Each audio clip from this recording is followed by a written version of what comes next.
안녕하세요. 세상을 이롭게 하는 일에 관심 많은 승무원쌤 김용숙입니다.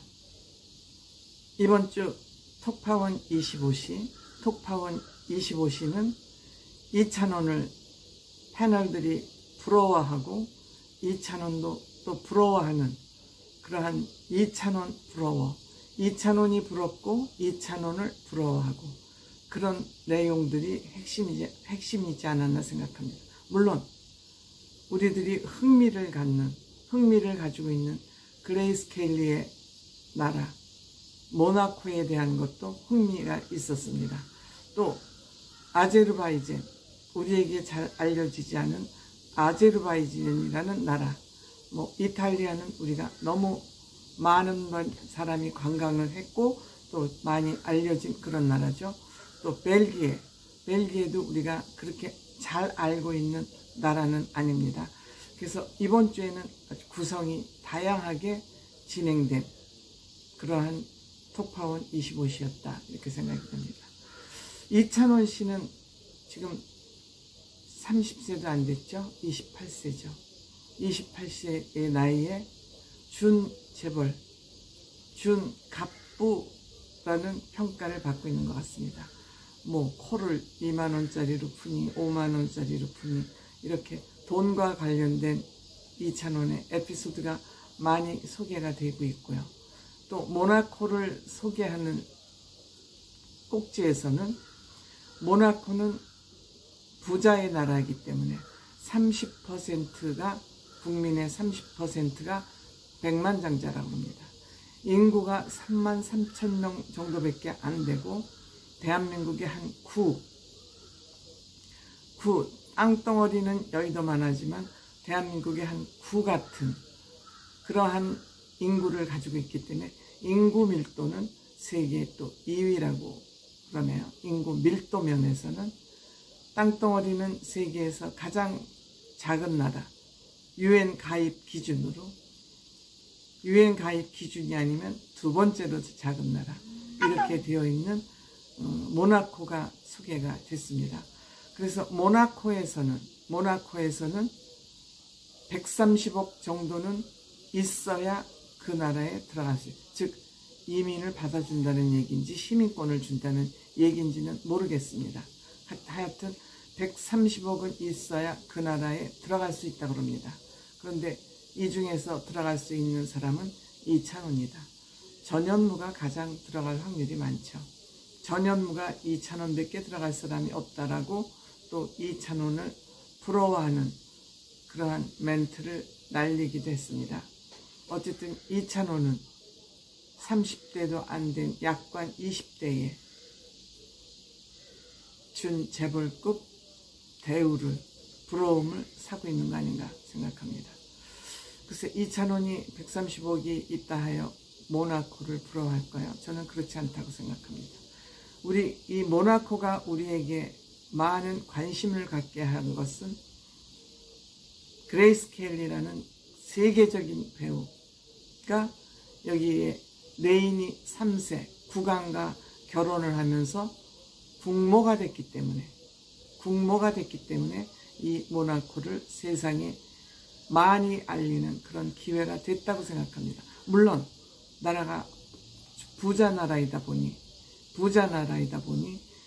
여기 모나코에 대한 관심도 있겠지만 무엇보다 관심을 갖게 된 동기는 그레이스 켈리, 즉 여우주연상, 아카데미 여우주연상을 여러 차례 받고 마릴린 monroe와 쌍벽을 이뤘던 그런 배우이기 때문에 관심을 갖게 됐죠. 마릴린 monroe가 섹시한 배우였다면 그레이스 켈리는 정말 지성미가 넘치는 아주 잘생긴 완벽한 미녀를 그레이스 켈리라고 우리는 상징적으로 얘기하는 것 같습니다. 물론 왕과의 결혼, 작은 나라이지만 왕과의 결혼은 세계사에 없는, 배우가 왕과 결혼하는 것은 세계사에 없는 얘기이기는 합니다. 그렇다 해서 이 그레이스 켈리가 과연 행복했냐? 그렇지 않은 것 같습니다. 결혼할 때 무려 50억짜리 10캐럿가 넘는 50억짜리 다이아몬드를 받았고 전 세계 약 3천만 명이 그 결혼식 광경을 지켜봤고 하객으로 3천 명이 참석했다고 합니다. 인구가 3만 3천인 나라에서 결혼식 하객으로 3천 명이 참석했다고 그럽니다. 국가 예산의 절반 정도가 될 만큼 축의금이 많이 들어왔다고 합니다. 그런데 이 결혼은 정략적인 결혼이었습니다.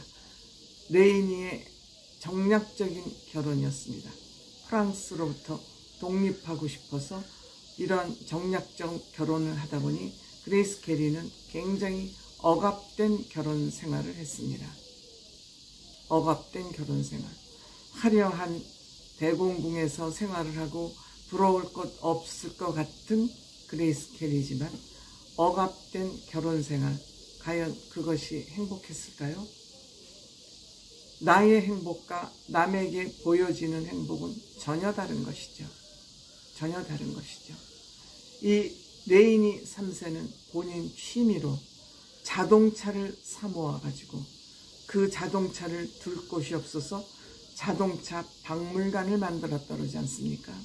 물론 그 자동차 중에는 그레이스를 결혼식 때 모셔오는 그러한 자동차, 그레이스 켈리가 영화를 찍을 때 탔던 그 자동차 모델, 세상에 없는 자동차 모델은 다 있습니다. 다 있습니다. 물론 그것을 이제 다 자동차 박물관으로 만들어서 많은 사람에게 오픈함으로써 좀 사회적으로 의미 있게 쓰이고 있기는 하지만 이렇다 해서 그레이스가 행복했을까? 그렇지 않다고 합니다. 잦은 싸움도 했었고 그 모나카 왕가에서 연예인이라고 다소 좀 깔봤던 것 같기도 합니다. 이런 것들이 그레이스 켈리에게는 엄청난 스트레스가 아니었나. 목적을 가지고 결혼을 했기 때문에 그거는 동기가 순수하지 않기 때문에 과정 결과도 순수할 수는 없었다고 생각이 듭니다. 다만 좀 아쉬웠던 것은 여기에서 문주 씨가 어떻게 해서 이렇게 모나코가 부자 나라가 됐는지 그 점이 조금 소개됐더라면 하는 그런 아쉬움을 가지고 있습니다. 그리고 여기는 세계 최고의 카지노가 있다고 합니다. 이것이 아마 부자들이 모여드는 그런 계기가 되지 않았을까. 즉 세계 최고의 카지노는 사교의 장이 되었고 자연 환경이 좋다 보니까 부자들이 여기 왔다가 그냥 눌러앉고 그런 것이 모나코가 이렇게 부자 왕국이 된 거 아닌가 하는 생각이 됩니다만은 여기는 영화 촬영지로도 굉장히 유명해서 아마 관광 수입도 적지 않았을까 아닌가 하는 그런 생각이 듭니다. 풍광이 너무 예쁘더군요. 그 다음에 이탈리아 피사의 탑, 이건 우리 세계사 책에도 나오는 그러한 어떻게 그렇게 기울어져 있으면서도 무너지지 않나. 그거에 맞게 공법을 맞추어서 설계를 해서 건축되었기 때문에 그렇다는 거죠. 역시 인간의 능력을 다시 한번 경이롭게 생각하는 그런 기회가 되기도 합니다. 갈릴레오가 여기에서 낙하 실험까지 했다고 그러지 않습니까?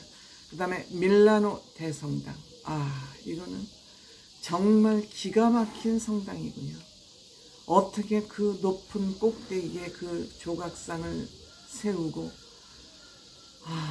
감탄하지 않을 수 없어요. 사실 유럽 문화는 성당, 궁전, 건축물에 대한 문화를 빼놓으면 사실 설명하기가 힘들 정도입니다. 어떻게 그렇게 건축을 아름답게 자연과 조화가 되도록 만들어냈는지 놀랍죠. 유럽 사람들의 그 선진적 문화적 소양이 굉장히 놀랍습니다. 그 철탑을 꼭대기에 세워서 마돈니나, 즉 성모 마리아를 아마 귀엽게 애칭으로 부르는가 보죠. 가장 높은 철탑에 세워야 되는 거. 건물도 그 대성당, 밀라노 대성당보다 높을 때는 반드시 그 건물 위에 성모 마리아 마돈니아 동상을 조그맣게 만들어서 건축에 올려놔야 된다고 합니다. 뭐 벨기에 많이 알려지지 않았습니다만 여기도 역시 성당, 그리고 이 나라의 맥주가 세계적으로 다양하고 그 맥주 종류는 그 컵에 맞추어서 먹어야 된다. 맥주 컵과 맥주의 컨셉이 맞아야 된다는 것. 맥주 종류가 1500개에서 3000여 종이 된다 그러니 이것을 만들어내고 기억하는 것만도 신기하다는 생각이 들었습니다. 그 다음에 아제르바이잔 이슬람교라고 그러는데 놀랍게도 우리에게 많이 알려지지 않은 나라이지만 불의 나라라고 합니다. 영원한 불의 나라. 세계 최초로 석유와 가스가 발견된, 지금도 그 석유와 가스 매장량이 엄청나다고 합니다. 그렇게 계속 불이 타고 있는 야나르다크, 땅에서 그 가스 때문에 계속 불꽃이 올라와서 타고 쉬지 않고 타고 있음에도 그래도 가스 매장량이 아직도 엄청나다고 그러지 않습니까? 어쨌든 여기에는 고브스탄이라는 그곳은 청동기 시대, 석기 시대 문화가 그대로 보존돼서 개발하지 않아도 그대로 그 자체가 관광지로 각광을 받고 있습니다. 이 모습을 보고 이찬원 씨, 나도 아파트에 그 암각화를 보면서 뭐라도 문자라도 하나 새겨놔야 되겠다고 또 짧은 위트 있는 멘트를 했습니다. 이찬원 씨는 세상을 볼 때, 사회를 볼 때 사회성이 높다 보니까 역사적 관점에서 모든 것을 바라보는 것 같습니다. 이번 주에 역시 모나코 얘기가 가장 흥미가 있지 않았나 그런 생각이 듭니다.